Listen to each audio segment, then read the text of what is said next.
crews are ready to respond at a moment's notice. With potentially damaging winds heading our way early tomorrow morning, we ask local utility crews how they're preparing, plus what you should do to be ready.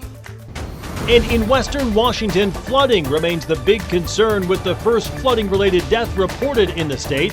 Plus tonight, people being told to seek higher ground in one community as another levee fails.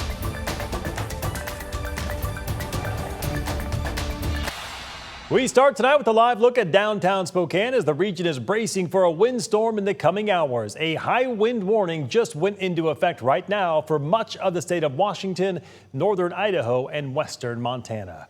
Good evening and thank you for joining us for the KREM 2 Night Report. I'm Mark Hanrahan. We have team coverage tonight tracking how cities across the region are preparing. Our Connor McAvoy is taking a look at what you should be doing on the lookout for as well in Spokane County. And Cody Proctor is in Kootenai County tonight, where they're also bracing for high winds. We start though with Chief Meteorologist Jeremy Legoo to break down the timing of the incoming windstorm. Jeremy? Well, when it comes to timing, Mark, I think we are quickly heading into the heart of it. Our wind warnings, or high wind warnings, run from 10 p.m. tonight to 4 p.m. tomorrow. We already have rain coming down, but as the rain winds down tomorrow morning, we're talking 60 to 70 mile per hour wind gusts. Peak wind gust here in the past little bit.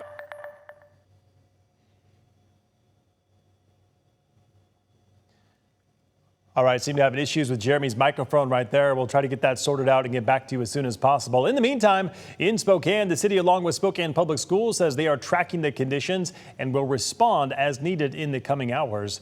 KREM 2's Connor McAvoy reports tonight that arborists are also bracing for a busy weekend.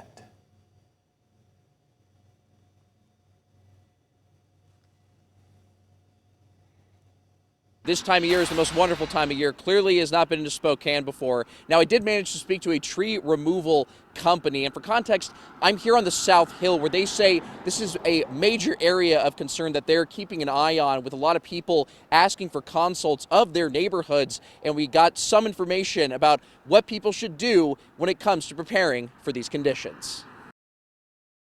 Forecasted high winds and rain are having Avista crews getting ready to repair any fallen trees and down power lines tonight and into tomorrow morning. Neighbors are looking at how sturdy their trees are and how close they are to their homes. Some are taking down their Christmas decorations, like these inflatables. Avista says there's potential for thunderstorms and power outages as well. They advise if you come across a power line to always treat it as if it's energized and not go near it. They also say to rely on them as well as tree removal services in case trees come down from high winds, and keep a safe distance away from any damaged areas. Folks are being asked to prepare food, flashlights, and backup generators, and to bring animals indoors.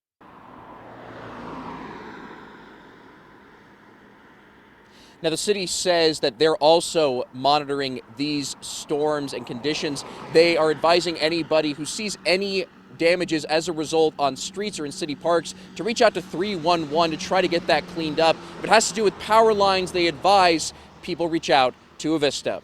In Spokane tonight, Connor McAvoy, KREM 2 News. All right, Connor, thank you very much. And speaking of, here's a live look at Avista's outage map at this hour. As you can see, things are looking calm right now, but the region's largest power provider is ready for a busy day ahead. They are urging people to use this resource right here to get alerts and to report outages as they happen. Communities across the region bracing for what's to come tonight, including in North Idaho. KREM 2's Cody Proctor joins us from Hayden tonight with more.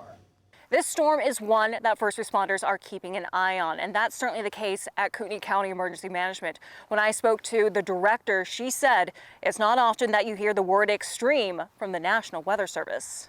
When we got notification that it has the potential to be an extreme storm, that made our ears perk up a little bit. North Idaho's no stranger to wind, but this storm has the potential to be a historic one. That's especially the case, says Kootenai County Emergency Management Director Tiffany Westbrook, because of how wet and saturated the ground's been. Typically, we might have some frozen ground this time of year, but when you put high winds on top of extremely saturated soils, it can be cause for concern. That combo of high winds and wet soil brings the potential for widespread problems, including power outages, downed trees, and falling debris. It's a situation Westbrook and the county's been in before. The 2021 storm resulted in a federal declaration. That storm she's talking about is the January 2021 windstorm, which slammed the inland Northwest. 2 people died from falling trees during that storm, including a Post Falls man driving near Coeur d'Alene. We had prolonged power outages and a lot of debris from the downed trees impacting our solid waste department with excessive waste to get rid of things of that nature. With similar conditions to the 2021 storm expected, Westbrook says they've been making preparations for it, including working with their partners and first responders to be ready in case the worst happens. The difficulty with windstorms is that a lot of times we're not able to see the impacts until the storm has passed. Some quick advice from Kootenai County Emergency Management as the winds pick up. Keep an eye on the forecast. They also say to stay inside if you're able to, preferably on the lowest level of your home away from windows. Also, in the case of prolonged power outages like what we saw back in 2021, they recommend having emergency supplies. Also, don't drive if you don't have to, and don't call 911 if you have a power outage. Save that number for emergencies. In Kootenai County, Cody Proctor, KREM 2 News. We will continue to track these high winds throughout the night and tomorrow morning, and we'll have more on what you need to know later on in our full forecast. Plus, we'll have the latest from Western Washington, where tonight one community is being told to seek higher ground after another levee failed. And now to our night beat with a quick look at today's top stories. The Los Angeles County District Attorney said today his office could seek the death penalty against Nick Reiner if he is convicted in the alleged murder of his parents, Rob and Michelle Reiner.